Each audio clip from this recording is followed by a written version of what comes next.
Bismillahirrahmanirrahim. Mərhəmətli və rəhimli Allahın adı ilə. Qədir gecəsi. Qədir gecəsi mübarək gecələrin ən üstünüdür.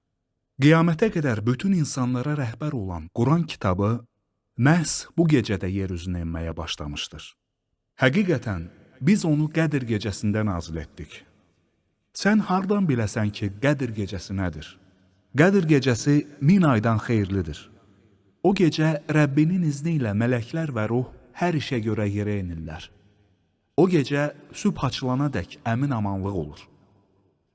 Hörmətli izləyicilər, bir təfsirə görə Qədir sözü məqam, şərəf, dəyər, qədir, əzəmət mənalarına gəlir.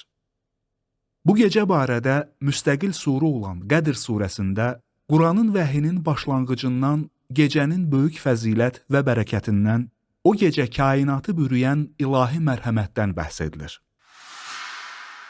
Qədir gecəsinin fəziləti. Bu gecənin fəzilətindən bəhs edən hədislər Qədir gecəsini ibadətlə keçirənlərin keçmiş günahlarının əhv ediləcəyini xəbər vermişdir. Rasulullah sallallahu aleyhi və səlləm belə buyurmuşdur. Kim inanaraq və savabını yalnız Allahdan umaraq Ramazanda oruç tutarsa, keçmiş günahları əhv edilər. Və kim inanaraq və savabını yalnız Allahdan umaraq Qədir gecəsini namaz qılmaqla, ibadətlə keçirərsə, keçmiş günahları bağışlanar. Abdurrahman Əs-Sədi öz təfsirində Qədir gecəsi 1000 aydan xeyirlidir ayəsini şərh edərək bildirmişdir. Bu, həmin gecənin 1000 gecədən daha xeyirli, onda görülən əməllərin isə 1000 ayda görülənlərdən daha xeyirli olduğunu göstərir. Həqiqətən, düşündükdə ayə adamı heyrətə salır. Belə ki, xüsusi bir gecə olan Qədir gecəsində əməllərin hesabı 1000 aya vurulur. Bu isə 80 ildən çox uzun ömür yaşayan insanın həyatını yalnız xeyir iş görməklə keçirməsinə bərabərdir. Qədir gecəsi illik qədər təyin edilir. And olsun bu aydın kitaba, biz onu mübarək bir gecədə nazil etdik. Həqiqətən, biz qorxuduruq. Hər bir hikmətli iş o gecədə ayırd edilir. Qədir gecəsi həmçinin hökm gecəsi deməkdir. Qatada demişdir, bu gecədə gələn ilin qədərinə hökm verilir. Qədir gecəsi qarşıdakı bir il ərzində insanların ömürləri və ruziləri, ha belə baş verəcək işlər lövh-i məhfuzdan götürülərək yazılır və baş verməsinə hökm verilir. Buna görə də Qədir gecəsi adlanması alimlər arasında qəbul edilmiş bir görüşdür. Qədir gecəsi nə vaxtdır? Quran-ı Kərimdə Qədir gecəsinin varlığı və fəziləti Allah tərəfindən bildirilsə də, dəqiq hansı gecə olduğu bəyan edilməmişdir. Peyğəmbərimiz sallallahu aleyhi və səlləm də bu gecənin vaxtını dəqiq bildirməmişdir. Ancaq həmin gecənin bəzi əlamətlərini vermiş və onu Ramazan ayının son 10 gecələrində, xüsusən də tək gecələrində axtarmağı əmr etmişdir. Qeyd edək ki, İslam təqviminə görə gecə gündüzün əvvəlidir. 21-ci gecə Ramazanın 21-ci gününün əvvəlki gecəsidir. İmam Tirmizi demişdir, Allah Rasulundan sallallahu aleyhi və səlləm Qədir gecəsinin 21, 23, 25, 27 və 29-cu gecələrə təsadüf etməsinə dair rəvayətlər gəlmişdir. Qədir gecəsi hər il fərqli vaxtlara mı təsadüf edir?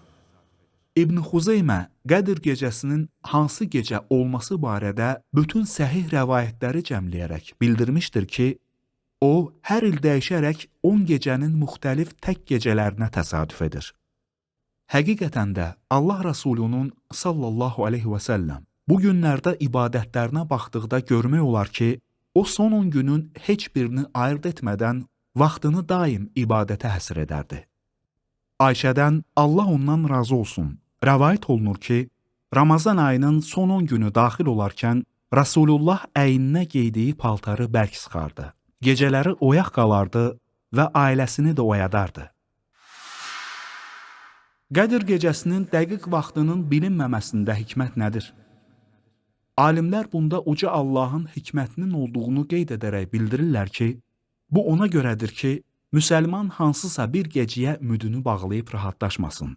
Ümidlə Rəbbindən o gecənin axtarışına çıxsın. Bağışlanma istəsin. Qədr gecəsini necə keçirməli? Qədr gecəsini xüsusi çalışqanlıq və ibadətlə keçirmək lazımdır. Allah Rəsulü Ramazan ayının sonun günü etiqafa çəkilər, ailə fərdlərini də bu günləri dua və ibadətlərlə keçirməyə təşviq edərdi. Gecə namazlarında Quran qiraət edərkən rəhmət ayələrini oxuduğu zaman Allahdan bunu istəyər, əzab ayələrində isə ona sığınaraq dua edərdi. Peyğəmbər sallallahu aleyhi və səlləm demişdir: Ramazanda bir gecə vardır ki, 1000 aydan daha xeyirlidir. O gecənin xeyrindən məhrum qalan həqiqətən məhrum qalmış sayılar. Bu gecəni ibadətlə keçirən şəxs 83 illik ibadət savabı qazanar. Tövbə edib Allaha niyaz edərsə, günahlarının əhv olunmasına vəsilə ola bilər. Qədr gecəsinin əlamətləri. Məhəmməd Peyğəmbər sallallahu aleyhi və səlləm Qədr gecəsinin əlamətlərini belə bildirmişdir. Gecənin təmiz və işıqlı olması, ayın parıldaması əlamətlərdəndir.